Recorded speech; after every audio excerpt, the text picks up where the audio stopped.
Bible prophecy is active and unfolding daily. Zechariah 12, Isaiah 17, Psalm 83, Ezekiel 38. Here is what the LameStream Media is not telling you. Shalom, my friends. Welcome to this week's newscast. From CNN, President Donald Trump's newly minted National Security Advisor, John Bolton, and Secretary of State nominee Mike Pompeo are among those spearheading a push to build a coalition of Arab military forces that could replace U.S. troops in Syria and serve as a stabilizing force in the region once ISIS is defeated. Sounds like a whole conglomeration of suppositions to me. While convincing nations like Saudi Arabia to join the cause is sure to come at a price, the Trump administration is considering an offer that includes putting a compelling reward on the table. The idea of establishing an Arab force aligned with U.S. interests recently picked up new momentum after President Trump declared that he wants to withdraw U.S. troops from Syria and have other countries take care of it. Specifically, the U.S. is pursuing contributions from Egypt, Bahrain, Jordan, Kuwait, Oman, Qatar, Saudi Arabia, and the United Arab Emirates to help counter Iran in Syria by filling the void should the U.S. significantly reduce its footprint in the country.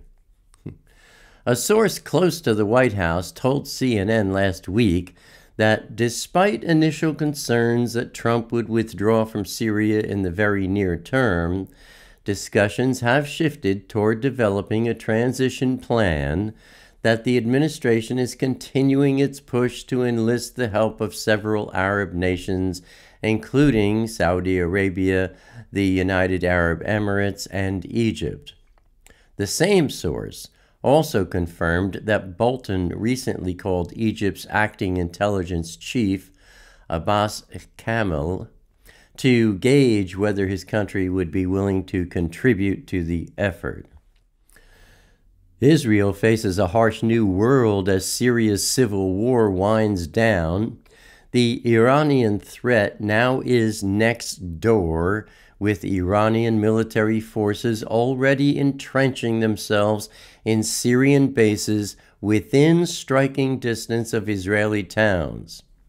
In Israeli assessments, Iran's Islamic Revolutionary Guard Corps in Syria has now switched its primary mission from preventing a collapse of Assad's regime to preparing for a future confrontation with Israel.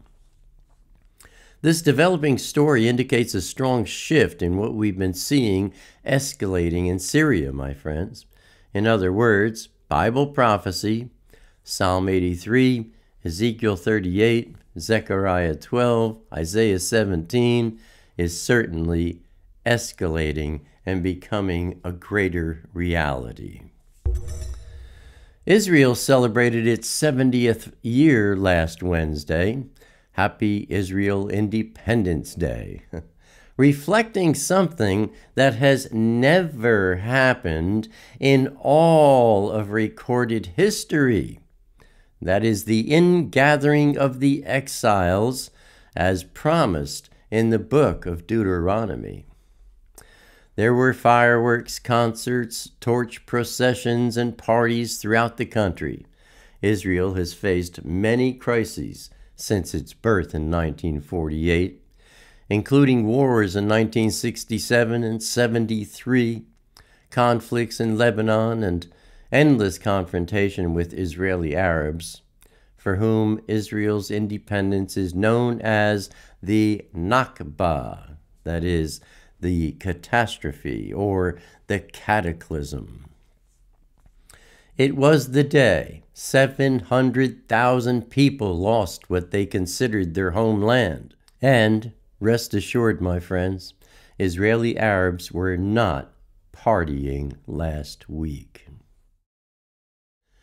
Turning to my personal thoughts, from Snopes.com, just this month, the right-wing One America News Network, OAN, interviewed California State Assembly member Travis Allen, who is running for governor as a Republican, about Assembly Bill number 2943, a proposed law currently before state legislators.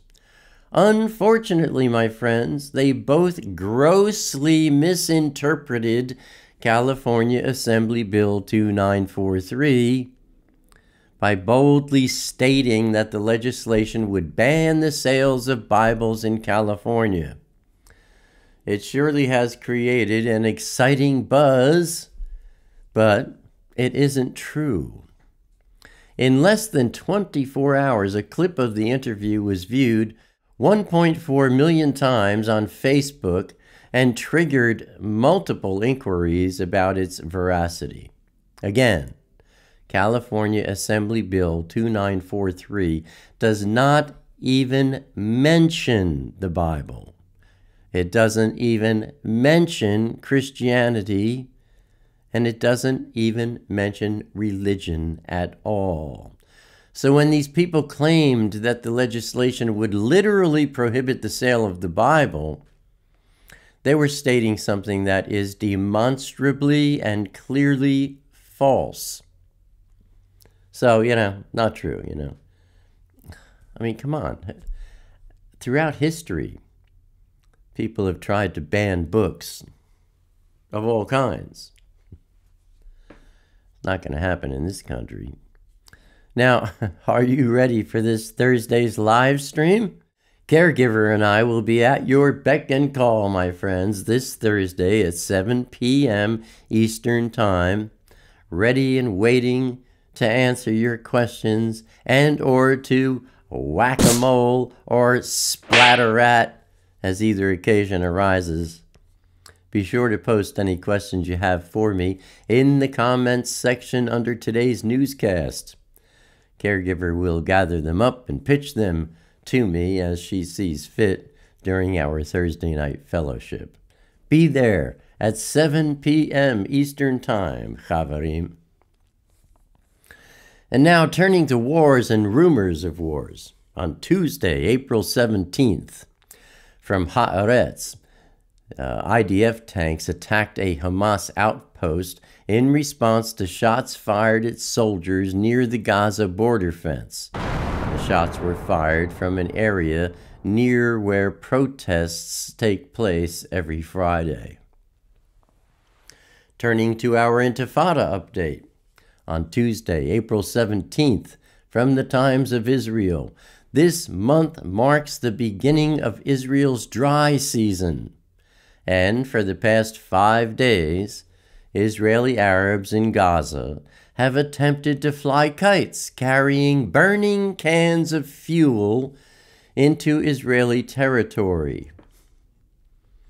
You gotta admit, they're very creative. Kites. Last Tuesday, a kite started a fire outside of Kibbutz Be'eri. Then on Friday, April 20th, from the Jerusalem Post, the IDF deployed troops near the border with Gaza in preparation for renewed rioting along the fence, as has been the case on every Friday in recent weeks. The IDF dropped leaflets over Gaza, warning residents against approaching the border fence and attempts to breach it and carry out terror attacks. Quote, Hamas exploits you to carry out terrorist attacks. Hamas is using you to advance their own interests. Do not listen to Hamas's instructions, as this will endanger your life. Your future is in your hands. Close quote. Then from Al Jazeera, Israeli forces shot dead 4 Israeli Arabs, including a 15-year-old boy. Hold on to that one for a minute. as more than 10,000 gathered in a mass demonstration in the besieged Gaza Strip, demanding the right of return for Israeli Arab refugees. At least 729 people protesting near the border with Israel were wounded by Israeli gunfire, needed treatment for tear gas inhalation, or suffered other injuries. Friday's demonstration was the fourth in as many weeks of a planned, weeks-long sit-in dubbed the Great March of Return. Note that 15-year-old boy that was shot. Thank Hamas for sending teenagers into such areas so they can blame Israel for being child killers. Some 3,000 Israeli Arabs rioted along the Gaza border with Israel on Friday. Soldiers responded with tear gas and live fire.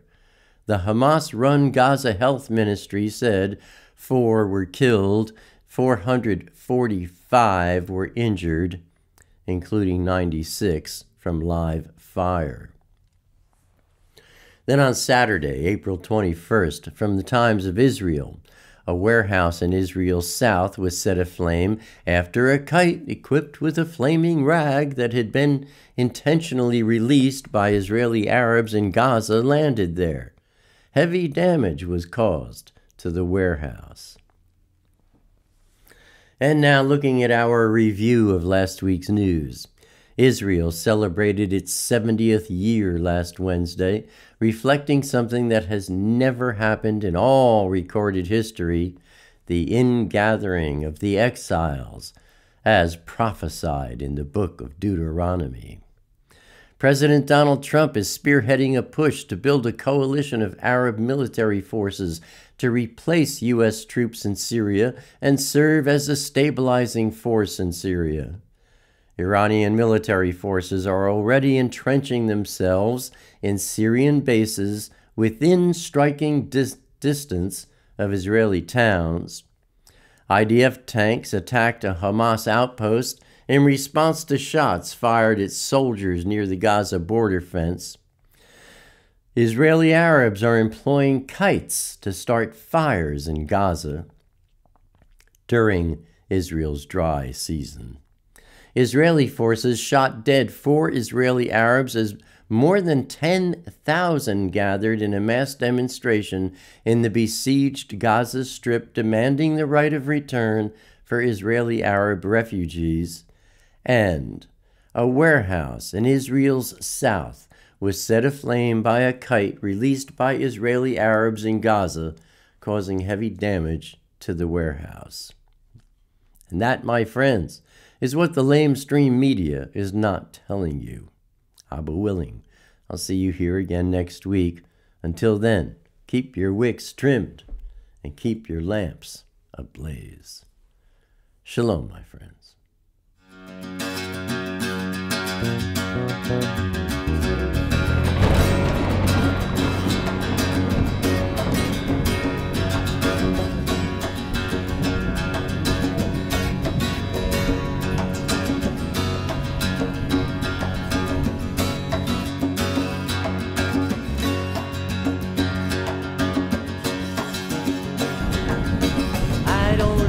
Crowded rooms, I need more space than I consume. Enough is time alone with you, underneath a naked moon, sharing confidential moods and making chatter. Mockingbird nocturnal sings notations of eternal things, entering the quantum breeze, flying not for want of wings. He lights his gaze on you and me, simply because we matter.